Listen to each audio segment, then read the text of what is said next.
Hello, everyone. Welcome to a brand new podcast. It is the Kickin podcast with me, Robert Collins, and my co-host Owen. Owen, how you doing?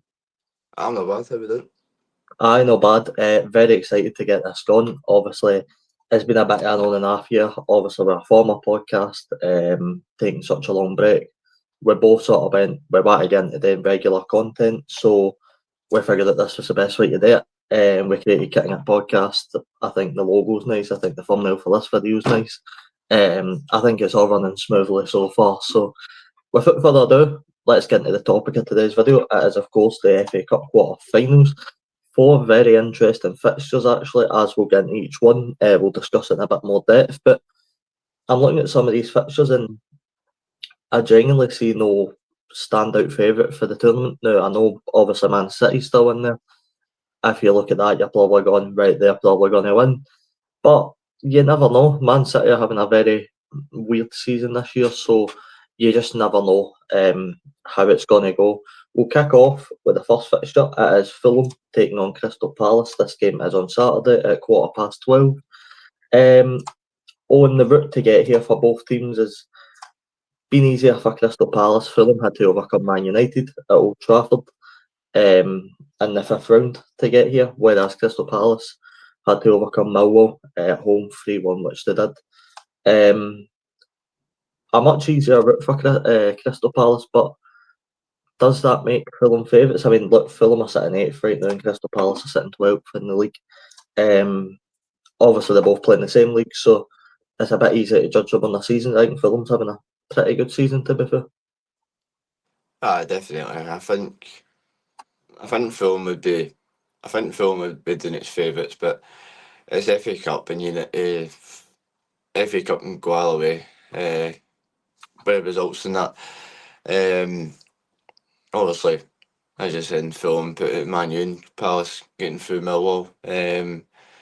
But as you said, like there's the games this weekend, like somebody's gone. Like somebody's going to Wembley. Like somebody's going to Wembley, and that is absolutely massive for them. But probably, I think for this one, I think Fulham will nick it again. Aye, that's fair. I mean, looking at the last sort of couple of games, I mean, I'm going back to the Man U game for Fulham. With the squad they picked, they're both really strong squads. They both know that a trip to Wembley's on the cards here. So it should be interesting. Fulham's last couple of results, they've beat Tottenham 2-0. They lost to Brighton 2-1. But, they're on a bit of decent form. They're sitting out for a reason. Palace recently beat a team called Hamcan 1-0 in a friendly. So there you go. In the league, they've beaten Ipswich. They've beaten Villa 4-1. They beat Fulham 2-0 away from home the last time they played them. So, look, I'm not going to put a favourite on this game because what I've just read out there indicates that Crystal Palace have got to be up for this one. But Owen, if I had to ask you, what's your score prediction for this game? Well, I forgot that Palace actually beat them at their ground earlier. Oh, a wee bit ago anyway. But I think Fulham will be more up for this one anyway. So I'll say one each, and Fulham are going to take it in penalties. Oh, all right, penalty shootout. I like it. Look, it's just a really difficult tie. Honestly, I think looking at them, they're all difficult to predict. Honestly, there's no easy game to predict here, in my opinion. So, I could probably see a penalty shootout as well, and I think I'd be inclined to maybe give it. I think I'm gonna give it to Palace. I think if it goes to penalties, I think Crystal Palace will win it. Sure. Mainly because I like Will Hughes. And I hope it plays, and I hope I can watch it. But I mean, like Fulham, no matter what happens in this FA Cup, they're having a really good season. They're pushing sort of the top 5, top 6 here. They're only 3 points off of Man City in 5th, 4 points off of Chelsea in 4th. So they're very much in the race for the top 4. Oh, definitely. Well, actually, like from like maybe 59th and all that. Like there's actually it's very very close. Like obviously Man City off season this season, so it's anyone's game to get fourth this season. And it should be a good, very very good running for top four. Aye, it should be great. Moving on to the next fixture then, it is also on the Saturday. It is at 5:15. It is Brighton taking on Nottingham Forest. Now, we don't need to tell you how good a season Nottingham Forest are having. The league position speaks for itself. They're currently sitting third. They are doing very, very well. Beating Man City on, I think it was just the start of March. I know they beat Ipswich in their most recent game as well. In the FA Cup, the last match they played, they had to scrape through Ipswich on penalties. They'll be hoping for a comfortable trip to Brighton, which I don't think it's going to be for them. But you know, Brighton sit seventh in the Premier League. Last FA Cup round, they took on Newcastle. They came at 2-1 winners, 2 red cards in that game actually. For Anthony Gordon, Tyreek Lamptey. I think I watched that game as well. I think that was quite a good one. Their last couple of results, they've drew to each with Man City, and they've also beat Fulham 2-1. So, I mean, again, look, there's very much a clear type of favourite for this game. You look at the season Nottingham Forest are having; they seem very much unstoppable right now. Saying that, they're travelling away to a tough away ground where, you know, Brighton will be up for this one. They know as well. A trip to Wembley's on the cards here. So, Owen, how do you see this one go? Actually, so Nottingham Forest have had a brilliant season. Brilliant season. Brighton's been up and down season. They always seem to start well, and then they kind of fall off, and then they just get some wins and they get some loses. But as I said, for Fulham and Crystal Palace, one of these two teams like are going to Wembley like for a semi-final. Which, let's say, if you ask me like before this FA Cup run, like who would go to Wembley, I would say the bigger teams, but we're quite bad. So there you go. But We're not that bad, mate. We're top of the Premier League. We're not that bad. aye, I know. But with the way Nottingham Forest have been playing this season, I fancy them to go through. So yeah, I think Nottingham Forest will take this one. Fair enough. Mikey's left a comment. Hello, Mr. Collins. All right, Mikey. Hope you're doing well, mate. Bit of news that I read yesterday. I've brought back up the article here. It's from the Celtic boys, and it is, of course, none other than Matt O'Reilly, obviously a Brighton player. And the article was headlined, Matt O'Reilly's Brighton career could be over a year after leaving Celtic. Obviously, I mean, look, the article quotes here, it is very clear that things are not working out for him at Brighton, so will O'Reilly look to leave the club only a year after joining them.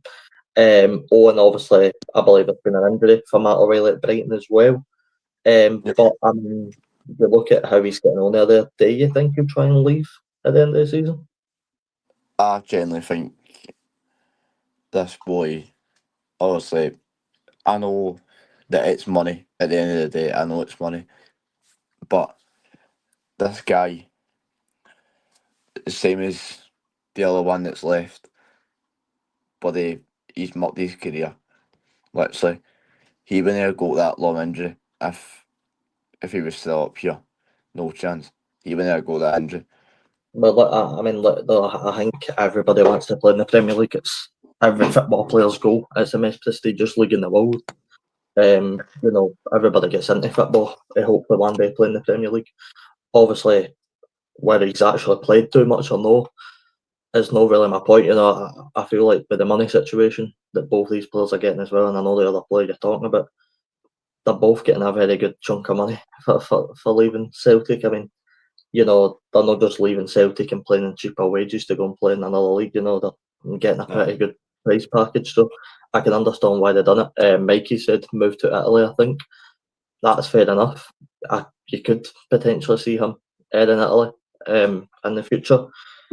Nottingham Forest are looking to compete for a £20 million rated Brazilian winger called Gabriel Peck at LA Galaxy for the upcoming transfer window. Nuno Espirito is looking to add quite a few names to his squad actually coming up for this summer. I mean, look, it's no surprise with how well Nottingham Forest are doing right now. Everybody knows, everybody's talking about it. Is this one of these situations where do you think they can keep this up going to next season? Do you think this can be a regular thing for Nottingham Forest? Or do you see this as kind of the one season wonder, if you will? I hope that they can actually. I can hope they could go keep up what they've been doing into next season as well. Sorry, just about him, but let's not forget I think they were only 6 points off a safety last season. I think they finished second, 17th. Aye, well, actually, since Nuno's came into the club, he's turned Nottingham Forest around. Obviously, I said I hope they can keep up the run for next season, but I don't know. I think this is a one season thing, but obviously I hope I'm wrong and he can do it again. Mikey says it as well. Forest won't be top half next season, in my opinion. Like the last couple of seasons have shown that I don't think, I think it's a valid point. I don't think he's wrong. If they could be consistent in the top half, then that would be obviously very good for them. But previous seasons have shown that's probably not likely. So, Owen, just to get what's your score prediction for this game? I am going to go. Jesus, man, these cup things are noisy. Well, you think this one's hard wait until you hear the next one? I'll give it a 3-1 to Nottingham Forest. Oh, all right, a big away win. I'm going to go. Oh, as it's difficult, man, but I think I'm going to get to Brighton. I think at home, at the 5:15, anything can happen. Give me Brighton and Hove Albion 2, Nottingham Forest 1. Mikey's left another comment. The squad isn't actually that great. Riding high on momentum in the squad will be dismantled in the summer. It's a fair point. It's what happens. Look, it's not the greatest side in the Premier League, but we've seen it before. When a squad's got momentum, it is hard to stop them, and the momentum will, as Mikey said, it will come to an end eventually. They'll start losing players, they'll start losing big players, and they'll be able to replace them properly, and that's when you'll sort of see the decline. Hopefully not too much. Hopefully they sort of stick in there in mid-table, but I do think that if they're not careful, they could find themselves back in trouble. Yep. Players like Murillo will 100% not be the sensitivity. I mean, they'll lose big players. So just see how they actually manage to handle it. But, I spoke about tough games. We're looking at a Sunday half-1 kick-off. It's Preston versus Aston Villa. Now, this game, look, on paper, it seems very easy to predict. I don't think many people will be giving Preston a chance, but they're there for a reason. Owen, I'll hand this out to you because I really don't know how this one's going to go. It could be a very easy Aston Villa win here. But sees them straight through. Preston in the last round overcame Burnley 3-0. Aston Villa, I mean, look, to give Preston a wee bit of hope. Aston Villa playing a lot of games. Obviously, there's been a bit of a break, so there'll be fresh legs, but they've been playing a lot of games before that. Aston Villa had to overcome Cardiff in the Cup in the last round. So, I mean, Owen, could you see a shocker on the cards? Could definitely see one. Could definitely see like a big shot in the cards tomorrow. No, Sunday, sorry. But it's Aston Villa we're talking about. They've got quality. They've got players that can turn up for this. And as Mikey said there, the gap between the Prem and Champ is an absolute joke. No, It's a very big gap. When Preston are sitting 14th, they're not exactly pushing promotion this season. They're just sort of in the mid-table with 47 points. So, I mean, look, there's an obvious favourite in this game. I never like to count teams out, but I mean, like, you could really only see it going one way. I mean, look, it will be interesting to see Ryan Porteous in this game because Ryan Porteous is a Preston player. So it will be interesting to see how he gets on the Villa side. I mean, look, you know what you're going to get with Villa side. They're ninth right now in the Premier League, which is, to be fair, lower than I probably expected them to be at this stage of the season. But again, they're only 3 points off of Man City, so they're very close to that top 5, top 4. Owen, what's your score prediction for this game? I'm going to give Aston Villa a wee 3-1. All right, I mean, look, that's fair enough. Make a put over a card there by saying that. Aye, wouldn't surprise me to be fair. I think I'm more inclined to agree. I don't think, I don't like writing teams off, but I don't think they have a chance in this game. I think they've got where they are now. What credit for getting there. They're actually in a quarter final, so fair play to them. But I think that's the end of the road. I'm going to go Preston now, Aston Villa 2. I'll give them a 2-0 win as well, as Mikey did. Moving on to the last one, which is actually a bit more intriguing than you think. I mean, look, Man City currently sit 5th in the Premier League. They played Plymouth in the last round to get here, but they've no won in the last 2 games against Brighton and Nottingham Forest. They drew 2 each and lost 1-0. Bournemouth, on the other hand, they've also no won in the last 2 games. They've lost 2-1 at home to Brentford and drew 2 each away at Spurs. They currently sit 10th in the Premier League. Obviously, it's not a great season for Man City. By the way, this game does kick off Sunday at 4:30. It's not a great season so far for City. I think Pep would be the first to admit that it's not gone to plan probably with what the expectations were. But for this one, do you see Bournemouth being able to upset the cards here and take out Man City? I can definitely. Honestly, when the draw get made for the quarter final, and when I seen the fixtures, because I didn't watch the draw because obviously we weren't in it at the point. But when I seen the draw get announced, and I was like, right, hold on a minute here, these teams are going like to Wembley, right? If they can play their cards right, whatever team it is. Obviously with Brighton Nottingham Forest, like that one of them's going to Wembley. Same with the first game, Fulham and Crystal Palace, like one of them's going to Wembley. But obviously you expect Villa to get there. Beating Preston. But this one, when I seen it was Bournemouth Man City, and I seen that Bournemouth were at home, and I'm like, right, this is massive, because this is a big game for Man City if they want to win a trophy this season. But I mean, look, the route to get here for both teams has been it's not been easy. I mean, I remember watching the Leyton Orient game, where obviously the Leyton Orient boys scored an up at one. I'm sort of watching that going, they actually able to hold on to this. Unfortunately, they didn't. But then they get Plymouth at home, and I believe Man City went 1-0 down in that game as well. Yep.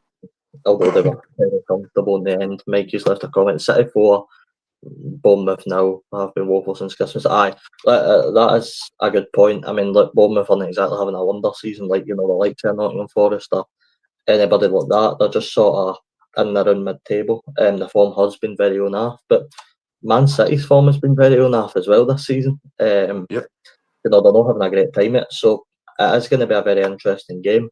Well, I've had to ask you then for the last game. What is your score prediction? I am going to give you it's football at the end of the day, right? So you're getting an upset in the cards here. You're getting it. You're getting a 2-1 Bournemouth. There you go. All right, I like it. You've actually You're went getting the there. upset in the cards. Mikey said Bournemouth were right up there and they've dropped like a stone. Aye, Yep. I mean, they were playing very well at a point. They obviously beat Nottingham Forest, that big margin. I think it was 5-0. They beat them in the league. I mean, having results like that, it's no easy to do against a very, very good team. I remember actually when I seen that result, I was a bit shocked. Obviously, we're very much into our Scottish football and here on. We know there's a player with Bournemouth that's playing some of the best football, well, club football, I should say, in his life, Ryan Christie. Yep. When he actually gets played properly, but we'll dive into that. Do you think he could have a big impact on the game on Sunday? Definitely. Like if you play him in that midfield role and then where he's been playing for Bournemouth this season, then there's a massive chance that he can pick the ball up, drive forward and create something. And I don't get me wrong, when he's been playing that position for Bournemouth this season, he's been outstanding. So definitely play that position, then drive forward with the ball, look for options, and you're hoping that when you find a good pass, your winger striker can do something with it and get a go at it.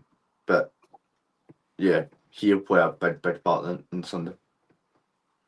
Just quickly, Mikey said they were 4th in December as well. I remember them being high at the table. Ross says, hi guys at the hospital. Hope you're alright, Ross, mate. We both send our thoughts to you. Hope everything's going alright. Obviously, when we spoke about Christie, there's no surprise the main man for Manchester City is Erling Haaland. You don't need to say too much about this guy to understand how good he is. But I read an interesting article earlier for One Football. AC Milan plot Jack Grealish offers Manchester City and Pep Guardiola set asking price for the forward. Jack Grealish, I mean, obviously it's signed for, I think it was about £100 million. Yep, Man City played for them. He's obviously been very good for Man City. I think he's had a decent time over there. I think it's AC Milan that are looking at him. I think they want about £40 million for the England international. I think they're more favoured to a loan deal for Grealish. I mean, would you see him going over there to play in Italy? If he gets the offer, then he will. If he gets the offer, I don't think his agent will turn that down. Do you think he's worth 40 million, as Ross says he is? And also, I hope your shoulder's alright, mate. Jesus.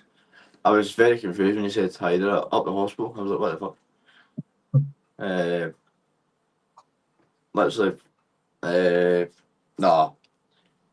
Jack Grealish is a weird one, man. Like, he was brilliant with Villa, and then he got that big offer, and he just not really impacted a lot. I mean, I don't think he's really lived up to what they maybe paid for him. Aye. But you can't doubt his quality. Yeah, No, you can. He's a very, very, very talented player. On his day, he's brilliant. Always remember that time when Man City played Liverpool. Like, was it last season or the season before? Whatever. Just he ran all the way back to his own goal, and he managed to intercept a pass, and then went up the other end and got the assist for somebody. When I remember that, it was brilliant. Because he knows he can do it. He knows he's there all the time. Obviously, at his FA Cup, so I don't know if he's injured or not at this point, but if he's not injured, then I think he will be starting on Sunday. Aye, Ross says he was built with Villa, not really lived up to the 100 million they paid for him. It's a shame because I do like him. Aye, Yeah, that's probably the best way you sum him up. I do like him. It's brilliant. I mean, look, it seems like obviously, we don't personally know him, but it seems like a decent enough guy. Oh, Just seems, definitely. it just seems like a loves his football, really, to be honest. So, Aye. um, but but we've gave our predictions now.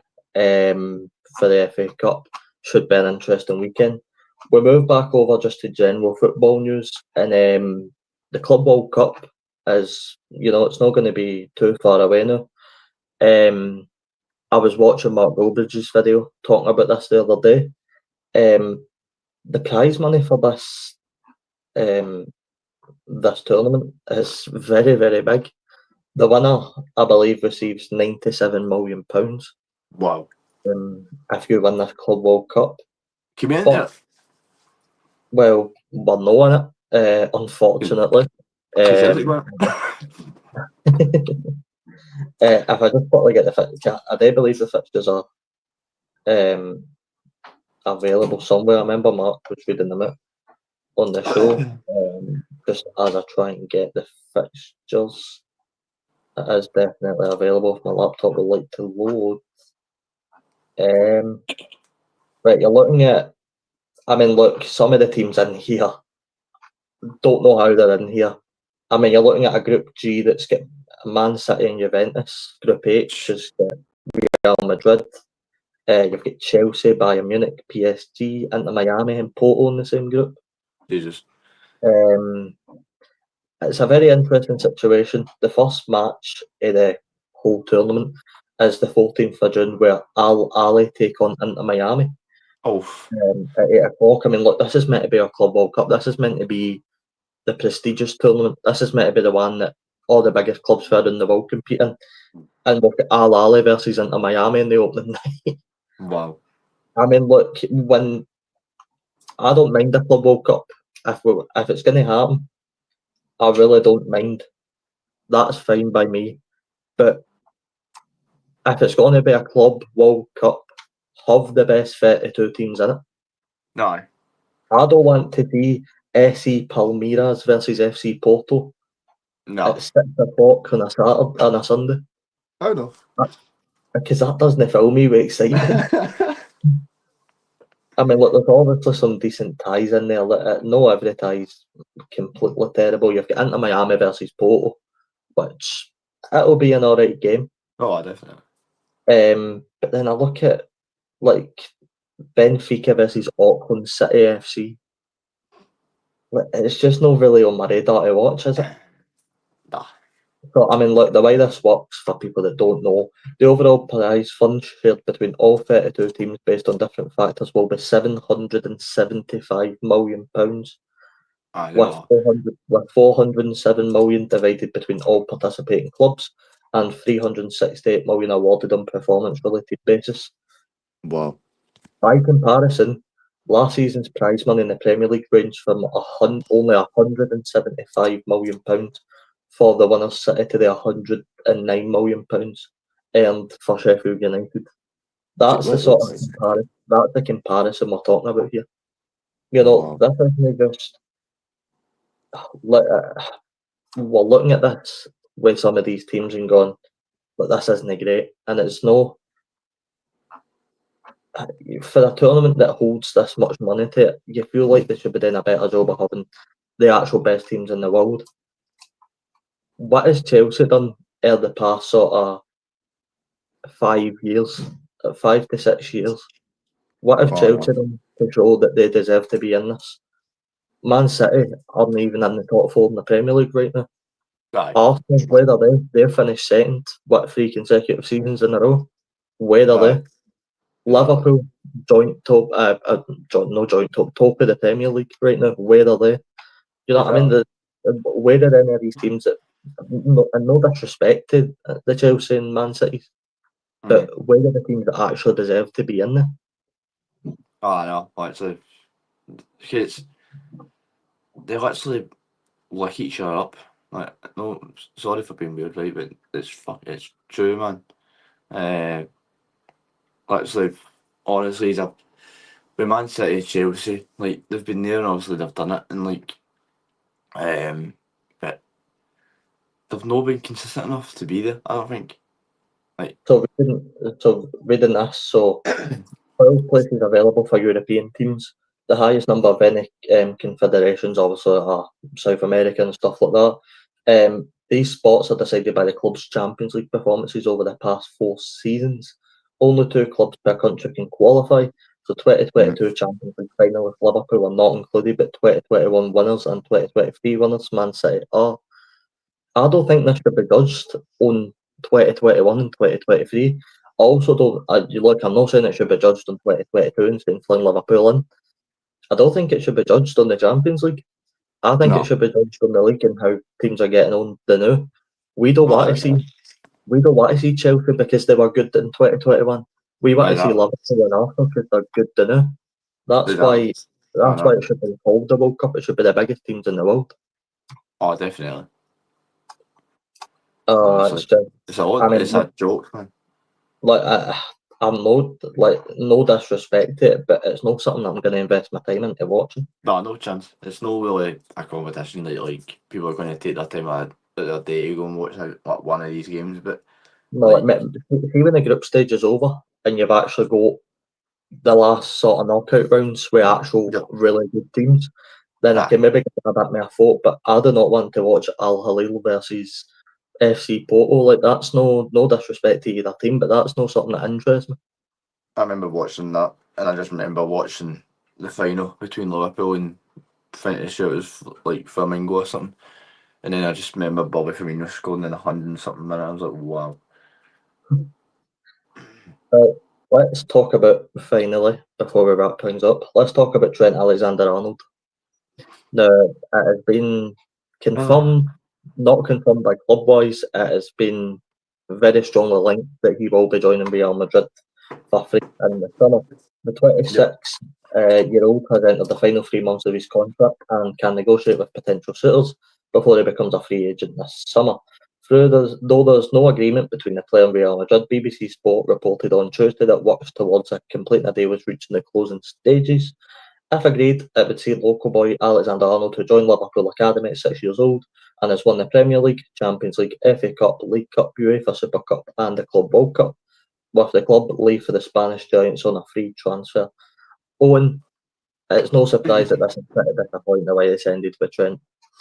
Yeah. You know, such a such a good guy. He's grown up in Liverpool. He knows what it means to play with a club. Obviously, we've had some great moments. The Barcelona quick corner obviously comes to mind. Look, the article reads Alexander Arnold backlash, brilliant servant, a tarnished legacy. For me, it is disrespectful for any Liverpool fan to say he's tarnished his legacy leaving the club. No. Every player moves on. Cristiano Ronaldo done it for Man United. He thought Yep. Real Madrid was the right place for him. Look how he turned it.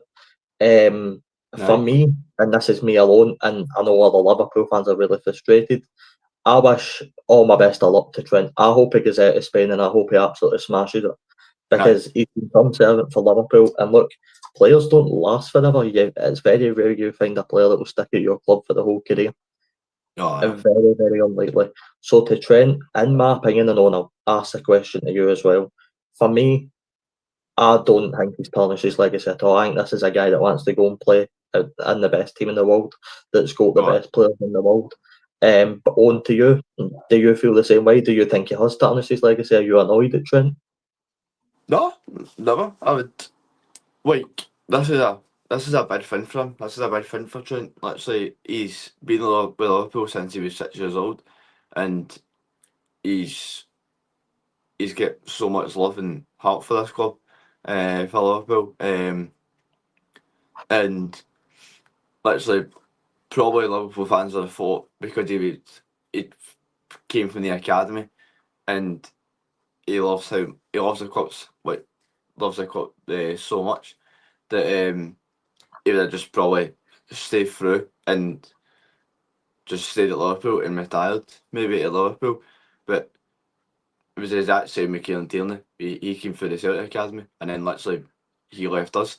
So it's players are not going to.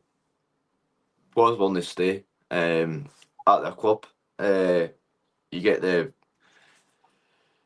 odd ones that will maybe come through the academy and then just they'll stay at the team until they're 40-year-old or something and retire. But look, the player that stands out to me the now is obviously Callum McGregor at Celtic. Past players with the Liverpool that stand out, Steven Gerrard for majority of his career. I mean, he only really left the club when he was basically retired at that point. Yeah. So that's the two that really spring to mind, to be honest. But look, I don't get this whole, Trent's a traitor, this and that. It's football. You just want, look, Trent's accomplished everything he can accomplish at Liverpool. He's won the league, he's won the Champions League, he's won the Cups, he's won the Club World, he's even won the Club World Cup. Exactly. If you're in Trent's situation and Real Madrid are prepared to offer you a lot more than Liverpool are going to offer you to actually go play in the league, you're going to bite the horn off for it. Exactly. Look, if Liverpool were prepared to offer Trent what Real Madrid are going to offer Trent, I'm sure they think about it. Honestly, I think they think about staying. But well, no. Again, it's a situation where Liverpool are being so lacklustre and wanting to spend funds. We don't want to keep our Trents anymore. That is going to become a transitional period for Liverpool. We're going to lose Salah, Van Dijk, we're losing Trent, we're going to lose all these players. It's about how we replace them. That's what. There's a hope with Van Dijk because Van Dijk, there could be a hope with him because apparently we're looking deep in to get his new contract renewed. So that'll be very good if we get that done. Well, I'd love to see us keep Trent. In my opinion, I think that'll be a great piece of Liverpool. Fans might also say like, did I just say Trent? What? I don't know if I just said Trent there, but I meant Van Dijk. You may have said Trent. But what? But people might be thinking about Trent as well, thinking that he just wants to leave so he can play with his best pal Bellingham. But no, mate, it's not the case. He's going to I would say right now, the best team in Europe with the stuff they've got and all that. You know what though, I wouldn't blame him if he came out in the press and went, I want to go and play with Jude Bellingham, because I'd want to play with Jude Bellingham and all. Everyone wants to play with Jude, but you know that Trent and Bellingham's been best pals before Bellingham went to Real Madrid, and we all thought that there was we all thought that Liverpool was going to get the Jude Bellingham, and then so the fact that Trent wasn't getting Bellingham at the club for Liverpool, he's like, right, hopefully there's an offer very, very soon for me to go and play with him. Aye, I mean, sorry, there you go. Aye, so just with Trent, very, very good luck to him because he's a brilliant player, and I've loved Trent ever since I started watching the boy. Aye, I agree. Good luck to Trent. I hope he does well. And you never know, he might return to a club in the future. Who knows? One more article before we wrap things up. Exeter manager Gary Caldwell gets sent off against Lincoln City last week. He has blamed his Scottish accent for the reason he got the red card. I find hilarious. For the former Celtic captain, Scotland defender addressed the issue for the first time on Thursday, as his red card meant he was not allowed to conduct post-match interviews after Saturday's game. He said, I obviously went over to the fourth official, who's 20 yards away, because that's where the fourth official is at that stadium. Caldwell explained to the BBC radio that so there's no way to communicate with the fourth official unless you leave your technical area. I didn't run. He said I was aggressive. People who know me, I've got a Scottish accent. Jen, who is Caldwell's wife, complains all the time about how aggressive I am to her, to the kids, to the dog. I think it's a Scottish accent. It comes across very aggressive, but I didn't swear, I didn't run. In my opinion, I wasn't aggressive. My accent and my Scottishness is aggressive, but yeah, I get sent off for that. I find that absolutely hilarious. Oh, man. Because his accent, and look, I believe him, I genuinely don't think it was being aggressive. You know what it's like when you've got a Scottish accent. It can come over as being aggressive. This guy received a 2-match ban and fined £2,750 for this. That is amazing. Honestly, I feel so bad for this guy, but at the same time, it is hilariously funny that he gets sent off because he's Scottish. Oh God, Wilson. My centre back. Oh, that is amazing, man. My centre half. Oh, look, you've got to feel bad, but at the same time, it's just funny. It's brilliant. But we'll wrap things up there. We've been going for 40 minutes. This is the debut episode of the Kickin podcast. Owen, I don't know what else to say, but one news get started. We're gone. And I like it, and it's brilliant. And I will just say, sorry to everyone that thought it was a 7 o'clock, but it would have been 7 o'clock if I remember I had stuff on at that time. I enjoy meeting Martin O'Neill, mate. Enjoy meeting Martin O'Neill. I know. So sorry to people that wanted to see it at 7, but yeah, every other show going forward will be at 7 p.m. We can assure you that. Just with the debut episode, we wanted to make sure it was up today, and this was the only time we really had to do it. I just have Minnie's Owen's fridge scanner, so I think it is the actual time to wrap it up. my fridge are to the pain in the hole. If you want to subscribe to the YouTube channel, obviously you're watching it on YouTube right now, so please, if you've not already, please hit the subscribe button, turn on post notifications, give the video a like, give us a comment on any topic we've talked about, whether you want to talk about the Trent situation, the Club World Cup, the FA Cup, or even Gary Caldwell getting sent off for his accent. Please make sure to leave a comment down below. I'm so glad you brought that up, because that's not going to leave my head now. The @ for the YouTube channel is @KickinItPodcast_0. Make sure you give us a follow over on Twitter @KickinItPod_. I'll actually need to make sure you have the Twitter and stuff. I don't think I've gave you it yet, so we'll do that. There is an Instagram as well. My laptop's not letting me on Instagram, so I can't even see what the @ is. I will leave it in the video description for you to go and check out. But for episode 1, I think that was a success. My name's been Robbie. That is Owen. Up the Gary Caldwell, and we will speak to you guys in the next one. Goodbye.